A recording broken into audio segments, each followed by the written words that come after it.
All right, so let's come to the second story, Désirée's Baby, also by Kate Chopin. And this story is somewhat longer and it's a little bit more complex. And Kate Chopin is playing some tricks with the reader at the beginning of the story. We are presented with Désirée, and in several sentences, the author tries to fool us. She is making a point of the fact that we don't really know where Désirée is from because she's a foundling.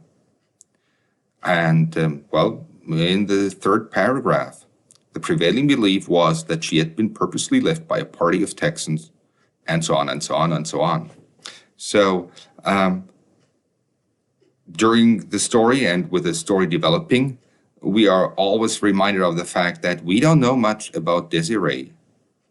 But actually, there are also some hints about Armand, her husband.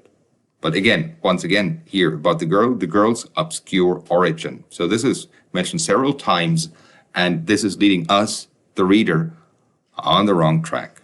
But, like I said, there are some hints at Armand's past or origin as well. For he had known her, that's Désirée, since his father brought him home from Paris, a boy of 8, after his mother died there.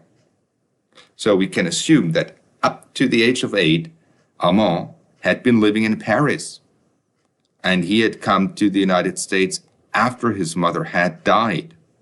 So his mother did not live with the father either.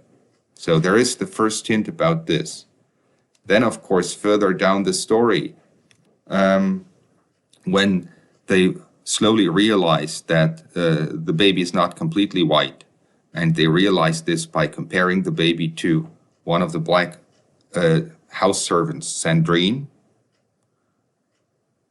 and also to one of the little black boys who is working in that household. And by that comparison, they realize that the baby is not completely white. And obviously, the husband has realized and noticed this much earlier because there is an awful change in his manner.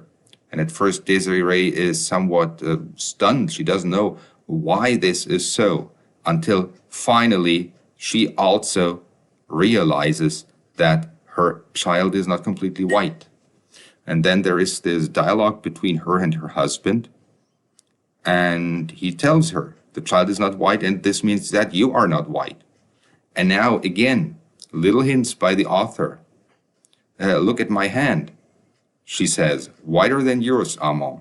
So, if she, who supposedly has some black ancestry, looks whiter than Armand, what does that tell us about Armand? So there is a little hint again in the middle of the story. But of course, the surprise ending that most readers cannot guess at during the story, here it is.